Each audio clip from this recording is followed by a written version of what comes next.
কোন মুসলমান যার লজ্জাবোধ আছে, যার ভিতরে বিবেক আছে, যার ভিতরে মনুষ্যত্ববোধ আছে, যার ভিতরে ইনসানিয়াত আছে, কোন মুসলমান যে আল্লাহকে চিনে, আখিরাত চিনে, মৃত্যুকে বুঝে, সে কথা বলার কোনো যোগ্যতা নাই, সুযোগ নাই,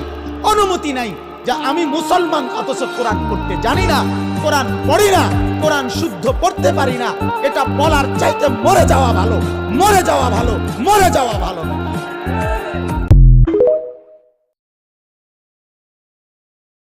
কোন মুসলমান যার লজ্জাবোধ আছে, যার ভিতরে বিবেক আছে, যার ভিতরে মনুষ্যত্ববোধ আছে, যার ভিতরে ইনসানিয়াত আছে, কোন মুসলমান যে আল্লাহকে চিনে, আখিরাত চিনে, মৃত্যুকে বুঝে, সে কথা বলার কোনো যোগ্যতা নাই, সুযোগ নাই, অনুমতি নাই যে আমি মুসলমান অথচ কোরআন পড়তে জানি না,